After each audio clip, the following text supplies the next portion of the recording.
a l'impression d'avoir écouté un discours vraiment révolutionnaire, parce que lui-même a épousé les idéologies de la révolution de 83-84. Donc vraiment, il y a quand même une petite différence avec les discours antérieurs.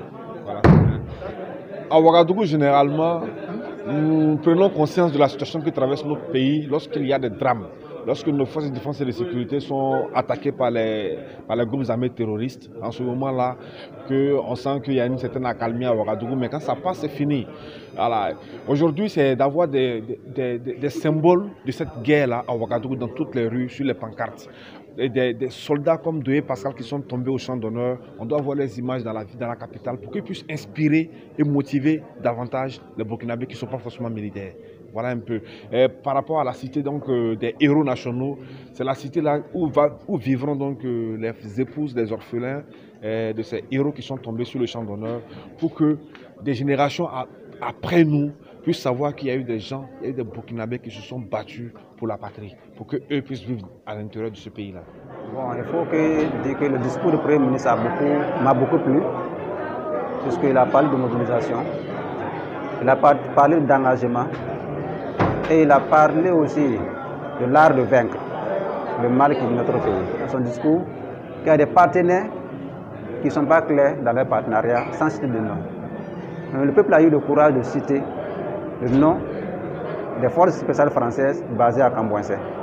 C'est une aspiration du peuple, et en tant que représentant de ce peuple, on doit quand même poser ces questions au Premier ministre, quitte à lui maintenant de clarifier la position de notre pays dans cette coopération. J'ai suivi de bout en bout la déclaration du Premier ministre, et je pense qu'il sait là où il met le pied, et il sait d'où il vient, et il sait où il veut aller. Et je sais qu'il sait d'où il vient, mais maintenant il veut nous amener là où nous tous nous désirons aujourd'hui, vers la paix et la sécurité. Et ce qui m'a touché, c'est qu'il a spécifié que l'ALT de cette troisième législation n'est pas pour une ALT de gestion, mais de mission. Et moi, je me retrouve dans ça. Nous avons retenu un discours qui embrasse tous les domaines du pays et qui se veut très large. Et aussi un discours qui tient compte de l'assentiment de la jeunesse, de l'assentiment donc des populations d'une manière générale. Et c'est un discours de refondation de notre pays et de rééducation donc de la population. Ce qui reste dans ce sens, c'est d'arriver que le discours soit traduit en actes concrets pour permettre aux jeunes, aux femmes et toute la population de se sentir mieux dans un pays sécurisé, stable, de paix et de progrès. Je me retrouve entièrement dans ce discours-là, parce que c'est un discours qui prend en compte, en tout cas, les aspirations profondes du peuple burkinabé.